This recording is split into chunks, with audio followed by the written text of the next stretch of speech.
Good evening and welcome to Gravitas. I'm Palki Sharma. Let's get started.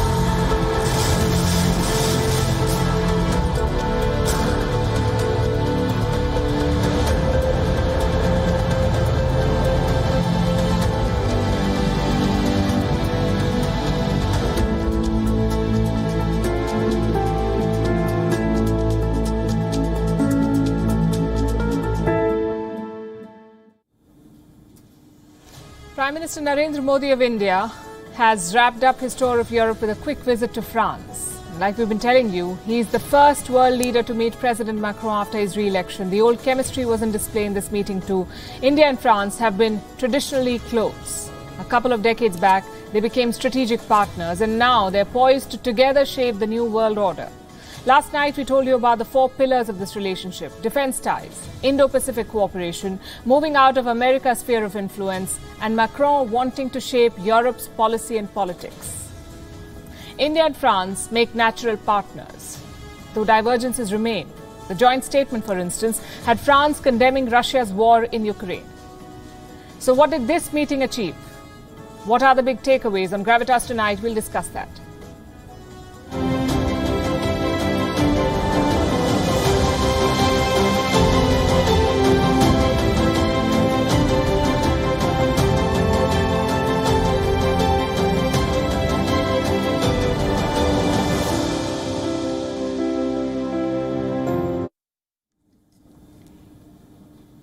In June 2017, Prime Minister Narendra Modi was one of the first overseas leaders to meet Emmanuel Macron. The French president had just won his first election. The world was skeptical about Macron's victory. He was an outsider, an unknown quantity.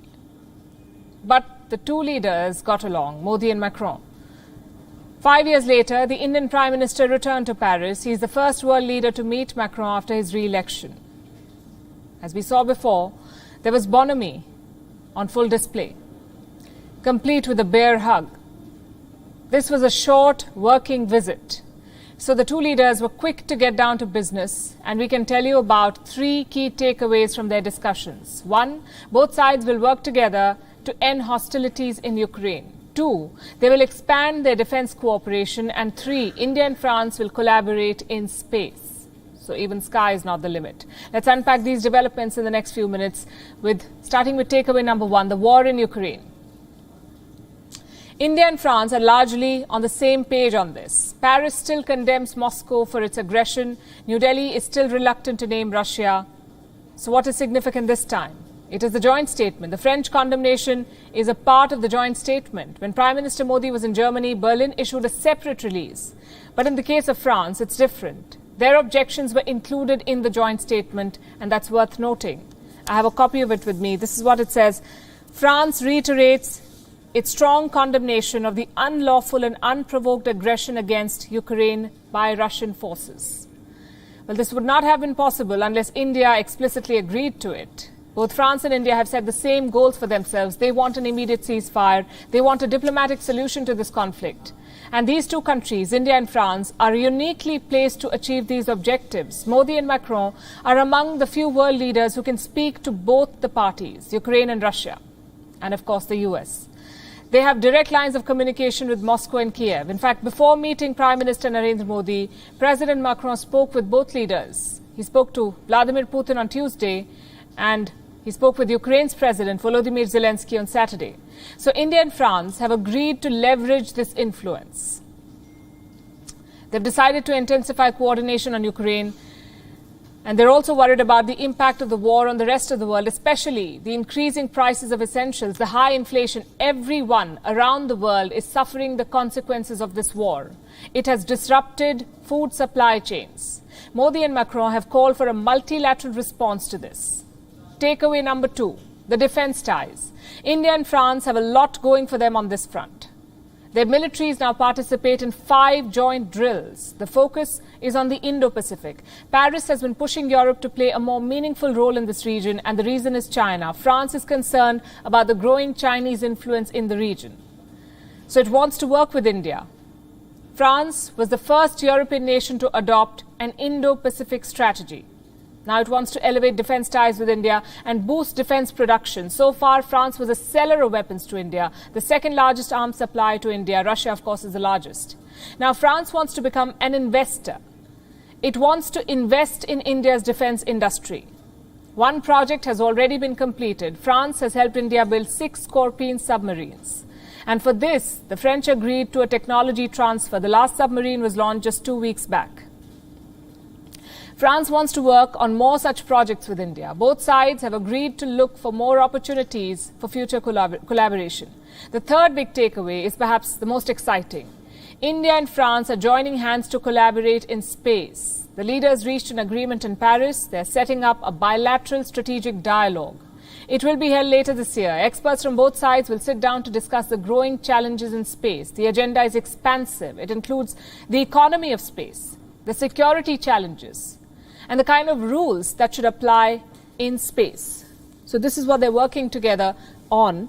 World powers want to write the rules of engagement in space. India is an active player in this discussion. In fact, France will be the third country to have this dialogue with India. New Delhi has held similar engagements with the United States and Japan on rules in space. So these are the key developments from Paris. But more could happen in the coming weeks. France wants holds the rotating presidency of the European Union. France is the current president.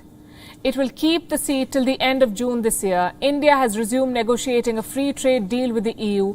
Other major European nations are already backing the pact. A vote of confidence from France could seal the deal. We will keep track.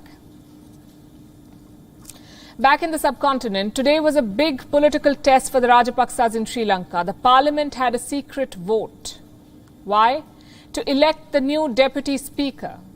It was a golden opportunity for the opposition. All that anger on the streets, all the protests, this was the chance to channel all of that, to deal a big blow to the Rajapaksas.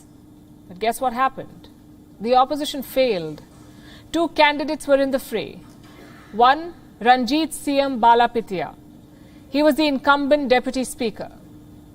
But yesterday he claimed to have resigned. The second candidate was Imtiaz Bakir. He was nominated by the opposition. Now, before the vote, the ruling party made an announcement. They said they would support the incumbent. In other words, this secret vote would be a direct face-off. The Rajapaksas on one side, the opposition on the other. Take a look at the results now. 148 votes for the ruling coalition's candidate, 65 for the opposition, 3 invalid votes. And remember, this was a secret vote, so lawmakers could have voted across party lines. But the Rajapaksas managed to keep their flock intact. What does this result mean? A, the Rajapaksas remain strong, not among the people, but among the lawmakers certainly. Call it leverage, call it blind loyalty. The fact is, Sri Lanka's MPs are not budging. And B, more hardships for the people of Sri Lanka because the Rajapaksas are only focused on one thing, and that is staying in power. The economy, the protests, all of that is secondary for them. Their finance minister, in fact, embodies this attitude, Ali Sabri. He simply doesn't want the job he has. He's unhappy. He's clueless. But he's been forced to carry on. Listen to his remarks in Parliament. This is what the Sri Lankan finance minister said. I'm doing the night watchman's job as the finance minister. I'm not an expert in this field. This is the finance minister. If there's anyone who's more suited for this role in the opposition, come and take this post. Just a reminder, Sri Lanka is facing its worst financial crisis since independence, the worst ever. Foreign reserves are below $50 million. And the finance minister says that he is not an expert at what he's doing. In fact, his entire speech was riddled with bad news. Let me read out another statement. I have it with me. It says, I don't know if people realize the gravity of the situation. We won't be able to resolve this crisis in 2 years. 2 years. But the actions we take today will determine how much longer this problem will drag. And that is the best case scenario. Without fresh ideas, it could be longer, which brings us to the important question, where will these fresh ideas come from? The opposition says the government must resign first. Only a new leadership can solve the crisis. The Rajapaksa says no way. They claim their parliamentary majority is intact. Pretty soon that claim will be put to test. The opposition, as we told you, has filed 2 no-confidence motions with the Speaker. One is against the President, the other is against the Prime Minister and his cabinet. They want all of them dismissed. When will this vote take place? In Sri Lanka, any motion requires 7 days' notice. After that, there will be a debate and then there will be a vote. Until now, the opposition was confident. The Rajapaksas were divided, their lawmakers were rebelling. But today's vote changes all of that. Clearly, the ruling clan remains popular in parliament. On the streets, they have no chance, but in parliament, they do. So Sri Lankans are stepping up the public pressure. More strikes, more demonstrations. In the latest, 2 powerful groups have joined the movement: tanker operators and private bus operators. Now, both sectors are vital to any country. In Sri Lanka, they could make or break the economy. And these numbers will tell you why. Petrol prices are up 90%. Diesel prices are up 138%.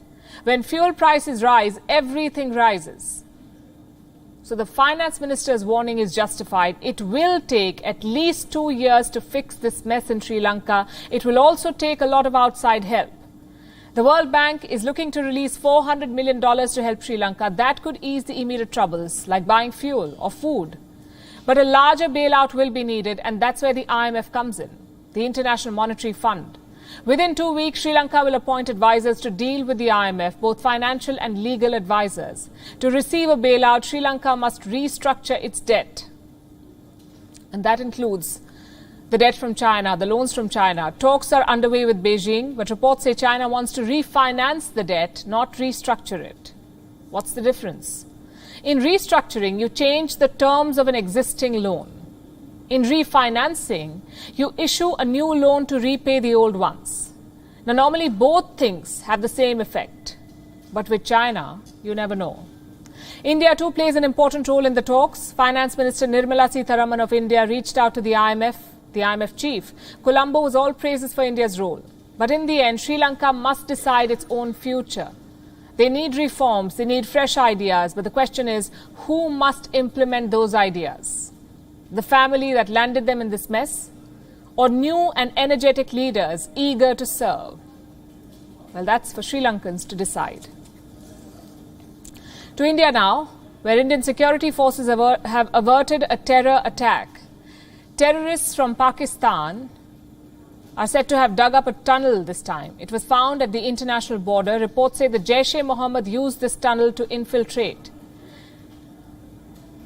Some of its men were gunned down 2 weeks ago.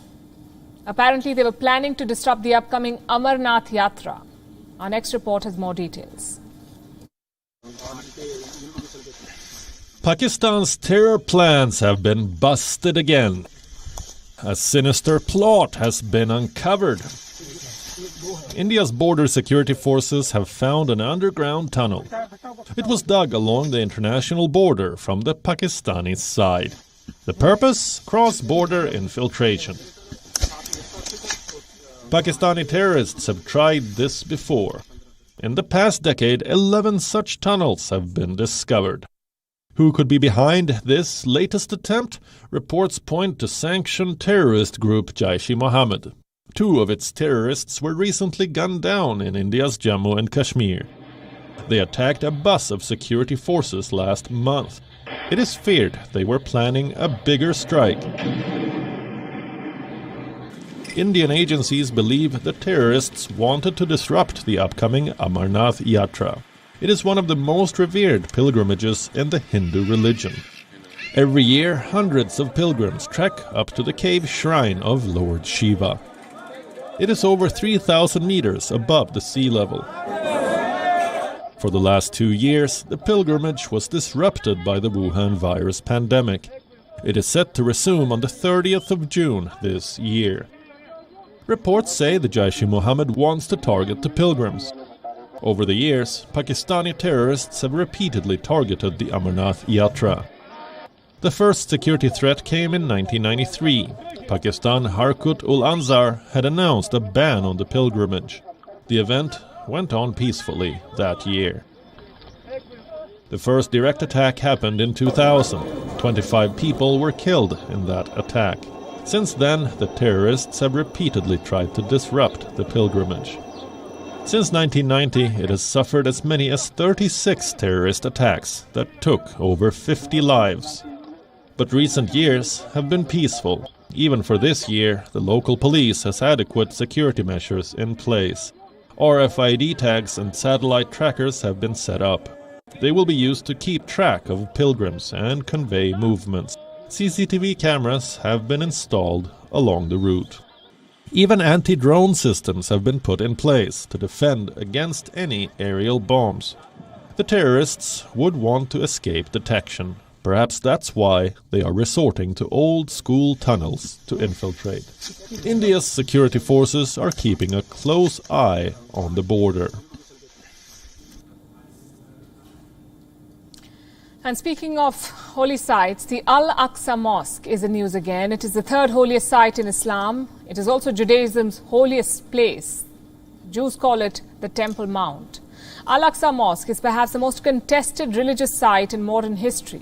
Followers of several religions want a slice. AlAqsa is located in Jerusalem, a city that mirrors this contest. AlAqsa has become a flashpoint of the Israel-Palestine conflict. Currently, Jews are allowed to visit the site, but they're not allowed to pray in the mosque. Earlier today, Israeli police stormed the AlAqsa Mosque compound. It happened early in the morning. A clash followed, leaving 16 people injured.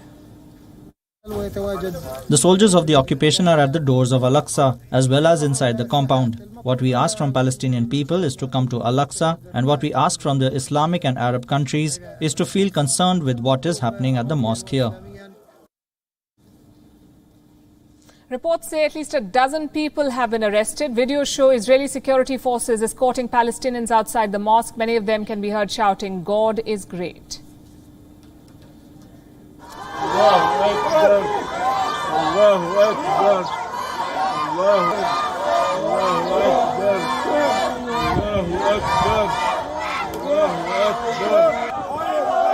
Akbar.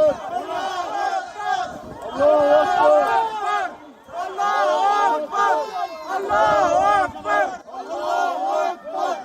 Allahu Akbar. Allahu Akbar. Allahu Akbar. There are claims and counterclaims about what happened today. Israeli police say they repelled quote-unquote rioters because they were throwing stones at security forces. Palestinian authorities disagree. Its Ministry of Foreign Affairs said the storming of AlAqsa was nothing short of a quote-unquote declaration of religious war.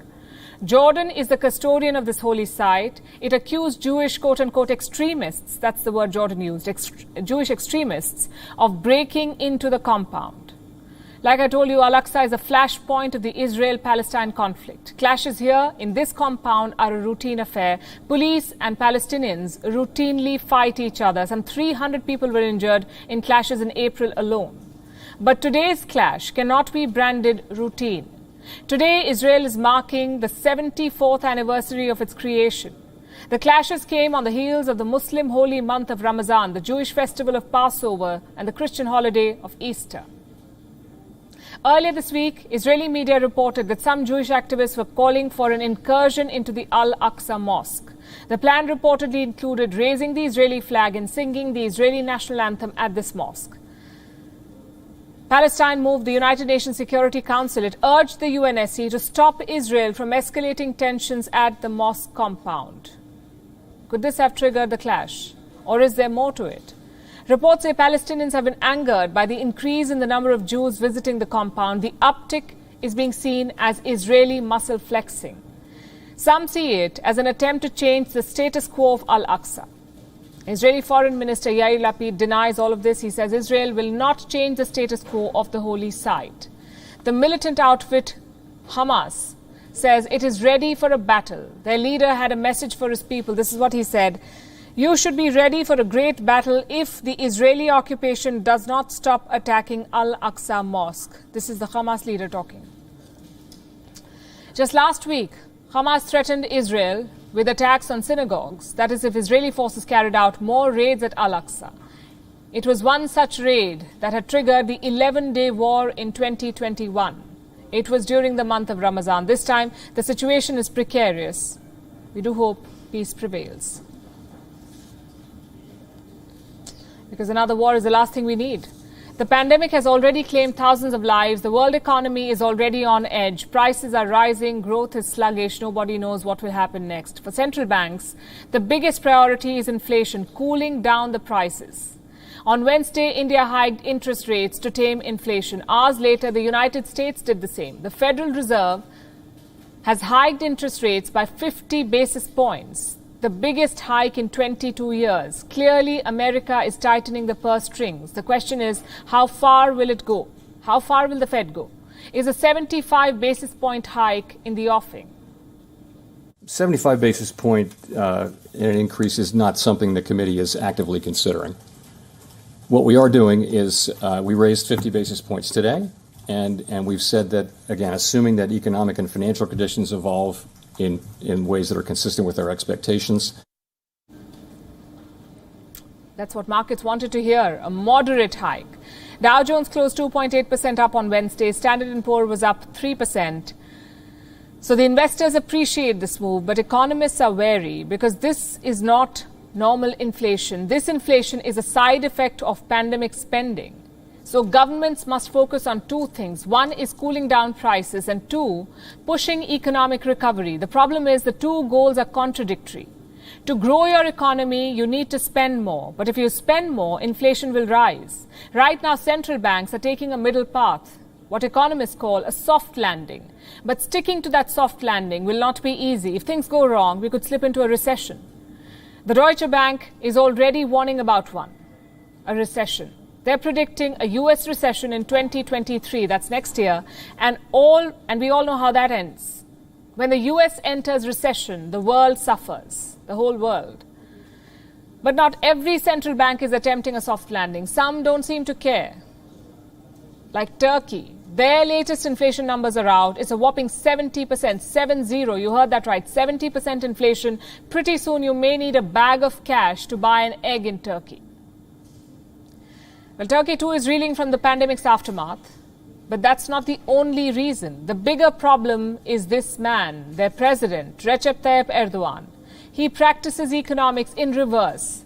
Now, normally you raise interest rates to curb inflation. Erdogan is asking for the opposite. He wants the central bank in Turkey to slash interest rates, or at the very least, to keep it unchanged.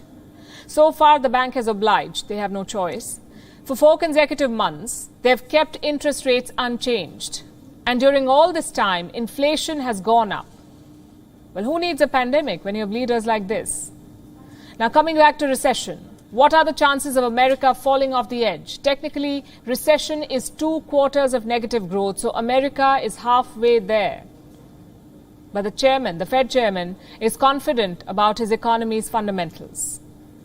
So it's a strong economy, and nothing about it suggests that it's close to or vulnerable to a recession.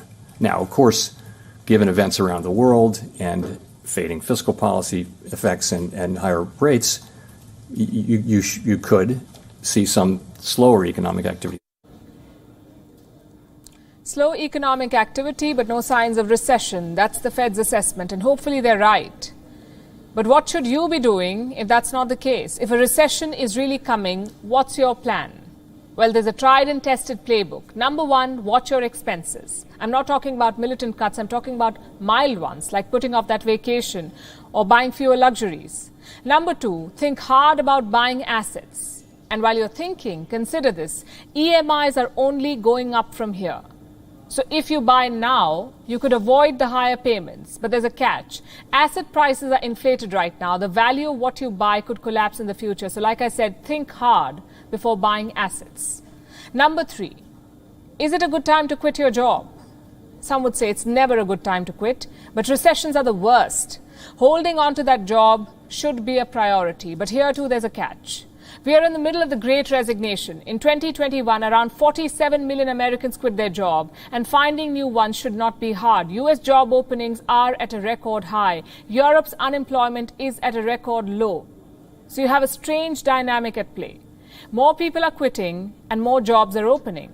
Well, that does not usually happen before recessions. Like I said, nobody knows how this will pan out, how all of this will pan out. What I just explained were guidelines. You may or may not follow them. What really matters is government action.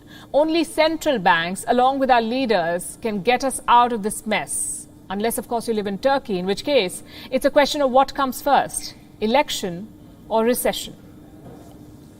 And talking about elections, the Philippines will pick its next president on Monday, in a few days from now. But even before the first votes are cast, one frontrunner is making all the headlines. Ferdinand Marcos Jr., also known as Bongbong Marcos. For our viewers from the Philippines, that might sound like a familiar name. Bongbong Marcos is the son of Ferdinand Marcos Sr. He was a dictator who ruled over the Philippines in the 1970s. Now, the same Marcos family is making a political comeback, and not everyone is happy about it. Our next report tells you why. After dictator Ferdinand Marcos announced martial law in the Philippines, Cristina Bauagan was taken in as a political prisoner. She still has the dress she wore the day she was arrested, tortured, and sexually abused by the soldiers. This is the duster that I was wearing when they arrested me without a warrant of arrest. And then this was also what I was wearing when they brought me to the safe house. As you can see, it was torn over here when they were interrogating me. And they fondled my breasts and went on to other forms of torture. Bauagan now fears those days could return. The Marcos family is staging a comeback. The former dictator's namesake son could become president next week. 64-year-old Ferdinand Bongbong Marcos Jr. is miles ahead of his competitors. He had an unprecedented 45-point lead over his closest rival in recent polls. Marcos Jr.'s father, Ferdinand Marcos Sr., imposed martial law in 1972. More than 50,000 people were arrested. This included opposition leaders and pro-democracy protesters. Over 11,000 citizens suffered human rights abuses. There were 1,900 cases of torture.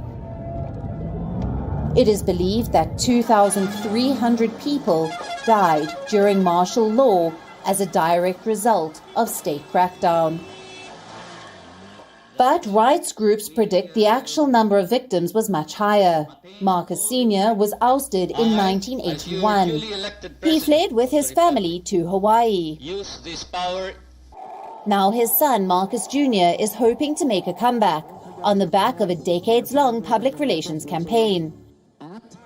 A campaign that was designed to repair the image of the family. Most of his supporters are below 30 years of age. These are voters who were not even born when Marcos Sr. imposed a martial law. For them, Marcos Jr. is a refreshing new choice. Backing him is Sara Duterte, the daughter of outgoing President Rodrigo Duterte. She is running for vice president. The duo are promising to end corruption and bring back prosperity. Sa aking mga kababayan, the elections on Monday is a crossroad to our journey. I only ask two things from you. First, in the middle of the crisis, we should brace and prepare for a better tomorrow where we are united. Let us turn our backs on disagreements and divisions and let us embrace a unifying leader that will bring us a brighter future. Numero 7 sa balot. Challenging Marcos is current Vice President Leni Robredo. She is presenting herself as the true alternative to the likes of Duterte and Marcos. Robredo has had a difficult relationship with President Duterte. She has criticized his war on drugs and spoken out about the human rights issues during his rule. Champion boxer Manny Pacquiao is also in the race. He too is making similar promises. What Manny Pacquiao wants is not riches. I have no intention to be popular. What I want is to help my constituents, to help my people who came from the impoverished sectors. Those people are the ones I'd like to help out and imprison those who are corrupt in the government. But none of the other candidates have been able to turn their speeches into votes. If the present trends hold, a victory for Bongbong Marcos is certain.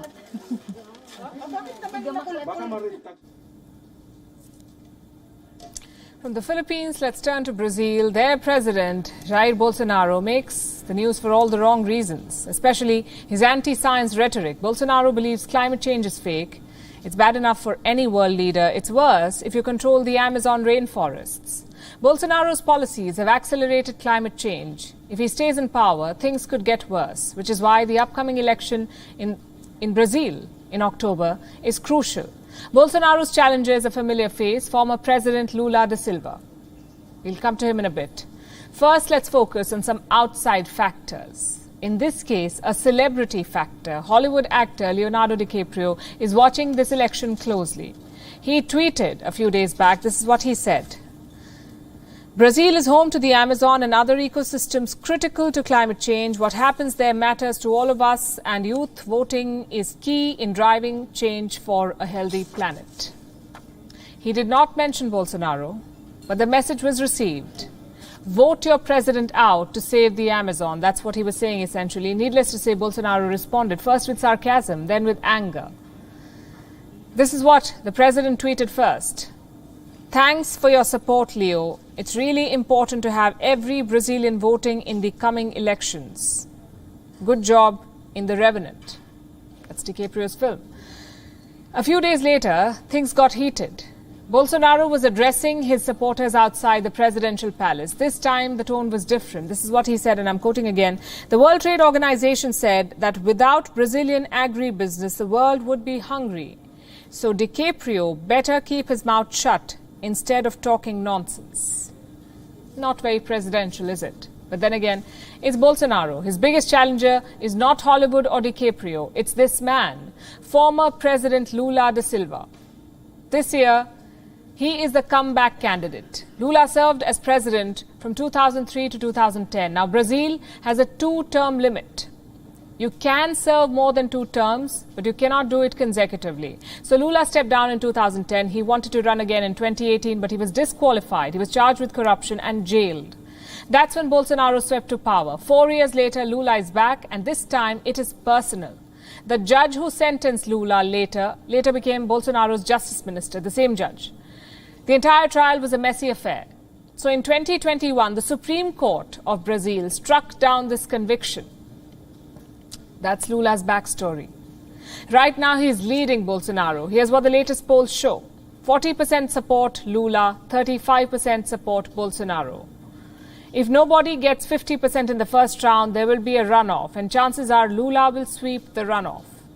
Now, this election will have deep consequences because Lula and Bolsonaro are chalk and cheese. One is far right, the other is left-leaning. Their policies, their careers, everything is radically different. So if Lula comes to power, Brazilian politics will change. For starters, Lula is no fan of the West. He's blaming the US and Europe for inciting the war in Ukraine.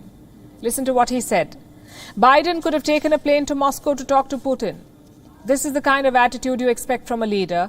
Putin should not have invaded Ukraine. But it's not just Putin who's guilty.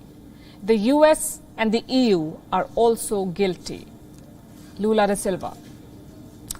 That's one thing you should know about Lula. He's got a taste for foreign policy. Back in the 2000s, he played a key role in the Iran nuclear talks. During his presidency, he visited around 80 nations, 80. If Lula returns to power, Brazil could start playing an active role in foreign affairs. But right now, it's all conjecture. October is still 5 months away. Plus, Bolsonaro is planning some dirty tricks. He's consistently questioning Brazil's voting system. The opposition says Bolsonaro could rig this election. Or maybe refuse to accept the results. And guess who's concerned about all of this? The CIA. That's right. CIA officials have warned Bolsonaro to not mess with the elections. Hard to keep a straight face after that news. Let me give you a brief history of the CIA. They attempted 72 regime changes during the Cold War. 72. That same CIA is now warning Jair Bolsonaro of Brazil on poll rigging. Whichever way this election goes, it promises to be a consequential one because Brazil has a lot to offer. The home of the Amazon, the leader of Latin America, plus a powerhouse of the global South. Lula versus Bolsonaro is going to be messy, but it will be one to watch out for. And how can we talk about Brazil and not mention football? How many of you have watched Diego Maradona play?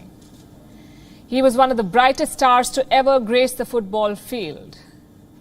He died 2 years ago of cardiac arrest. Now a jersey that Maradona wore while scoring his life's most famous goal has been sold for $9.3 million in an online auction. $9.3 million for a jersey. That's the most someone has ever paid for a jersey. Maradona wore the blue jersey during the 1986 World Cup quarter-final against England. It's a game that's remembered for both the sublime and the ridiculous. The match was played amid heightened tensions. As the two teams faced each other, their countries, Argentina and Britain, were locked in the Falklands War. Maradona became the supreme villain in the eyes of English fans with his infamous Hand of God goal. He scored the goal of the century, skipping past a host of English players to secure a win. England midfielder Steve Hodge swapped shirts with Maradona at the end of the game. He later lent the jersey to the National Football Museum in 2002, and that's where it was on display until earlier this year. Now it's been auctioned for a whopping $9.8 million, almost double the price expected and the highest ever for a jersey. English auction house Sotheby's had expected a winning bid of around $5 million. The buyer shelled out $9.8. Who is the buyer? Reports suggest it's a private collector from West Asia. Maradona's jersey has beaten the previous record, the one held by baseball legend Babe Ruth's 1928 New York Yankees jersey. It was sold at $5.64 million. Now it's the second most expensive match jersey. The record for the most expensive sporting memorabilia was set at $8.8 million. That's for the original handwritten Olympic manifesto. It was bought by Russian oligarch Alisher Usmanov and donated to the Olympic Museum in Lausanne. Now Maradona's jersey has broken all records. His family had initially raised doubts over the authenticity of the jersey. His daughter Dalma claimed he'd won this shirt during the first half and not the second when he scored both goals. But the auction house has refuted those claims. They say they've used resolution photo matching technology to verify the authenticity of the sale. We undertook a process called photo matching, which is when you look at the shirt in really microscopic detail, even examining individual threads and groups of fabric and comparing it against photos of the game to the shirt that we have in our possession. And we were able to find conclusive photo matching through a firm outside of the company that we hired to do it. An Argentinian delegation landed in London in a bid to procure the jersey. They failed. Now they are requesting the anonymous buyer to lend the jersey to them. They say they want to display it in their country on Maradona's birth anniversary in October. Bureau Report, WION. World is One.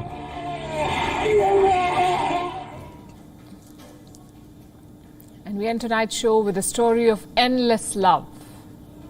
Meet Mr. Chan Janwachakal. He's 72 years old. He lives in Bangkok, and this is a story you don't want to miss. He lives in Bangkok in a small house. For the longest time, there was no electricity in his house. There was no water, no proper doors or window, but there was a coffin. And that coffin was all that Chan needed to keep going. The coffin had the body of Chan's wife. He slept next to it, next to the coffin, and he talked to it as if she were alive. And this was his life for more than 2 decades, 21 years. It's incredible. Last month, 72-year-old Chan went to an NGO. He said he needed help in cremating his wife, the wife who has been dead for 21 years. How did he keep her body for over 2 decades? How did the body not rot? Honestly, we don't know. The story so far may appear bizarre. You may think the old man is mad, obsessed with his dead wife, but one thing you have to give him, and that's commitment. The man's love for his wife deserves a bow. He refused to part with her even in death. These days, living relationships break within days, within months. These days, the shelf life of relationships is shrinking, including of marriages. But this man's love for his wife defied expiry dates. Chan is not senile. He's just in love. He says it was love at first sight. He just graduated from a reputed Thai university with a degree in pharmacy. He was serving in a medical department in the Royal Thai Army. His wife was an official in the health ministry. The two fell in love, he says, and they had 2 sons together. They never fought, he says. They were trying to add another floor to the house when she died. The year was 2001. Chan took his wife's body for cremation, but he said he could not bear to part with her, so he brought her back home. The sons left the house in protest. Chan was left all alone in that house with his dead wife. He spent his days with cats and dogs that played near the house. At night, he slept beside his wife's coffin.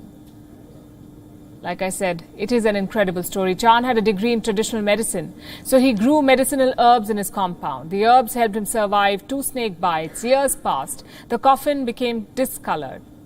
Chan's house turned into a wasteland. Trees penetrated the concrete. Vines closed off the compound from the rest of the world. But he was happy in his modest world, he says. This was until he realized that he may be nearing death himself, and that after him, his wife may not get a dignified cremation, so he decided to finally part with her. That's when Chan knocked on the door of the NGO. On the 30th of April, his wife was placed in a new coffin. She was taken to the temple one last time. The frail man struggled to climb the temple stairs. Before cremation, he caressed the coffin. The old man was seen sobbing, consoling his dead wife. This is what he said. "You're just going for a brief business," he told the coffin. "You will be back home again, I promise." And Chan kept his promise. After his wife was cremated, the old man gathered her remains in a white cloth and took her back home. He placed her in an urn and kept her right where the coffin was. He told reporters that he will live with his wife till death parts them. The NGO live streamed Chan's story. It beamed to the world the tale of eternal love. Netizens have nicknamed him the Endless Love Man. What a fabulous story. Here's what else is making news across the world. This is Gravitas Global Headlines. Security was beefed up at the U.S. Supreme Court as protests grow over the leaked draft opinion that suggests a ruling on abortion rights could be overturned.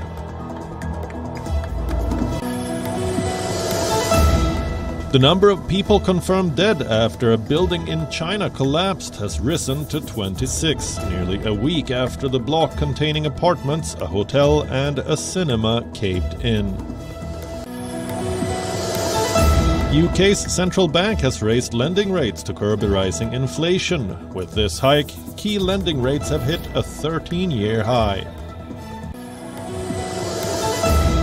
A Russian ministry claims to have destroyed a large ammunition depot in Mykolaiv. The Kremlin says 600 Ukrainian fighters died and 61 Ukrainian units of weapons were destroyed in overnight artillery raids. A fierce sandstorm has choked the Iraqi capital. More than 1,000 people have been hospitalized with respiratory problems. The sandstorm led to flights being halted at Baghdad airport. The Chinese capital, Beijing, ordered schools to remain closed in a bid to rein in the COVID-19 outbreak. The move comes a day after the city shut its major public transportation system. In U.S., early season wildfires that have been triggered by high winds and low humidity continue to rage across northern New Mexico as firefighters scramble to tame the blazes and keep them from reaching more populated areas.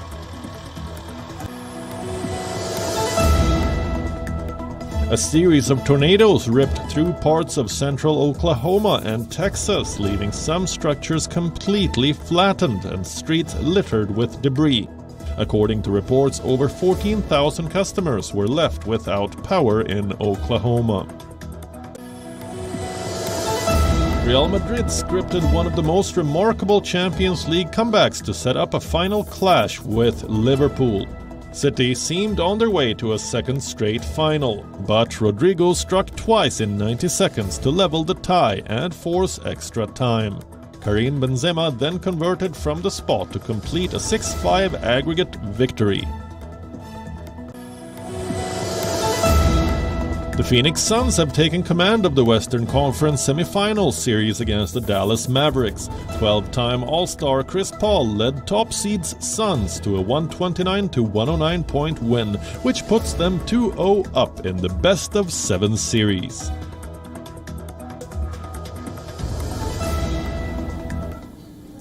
With that, it's a wrap. We're leaving you with Gravitas images. Thanks for watching. And the hatch on the Crew Dragon side, we want to make sure.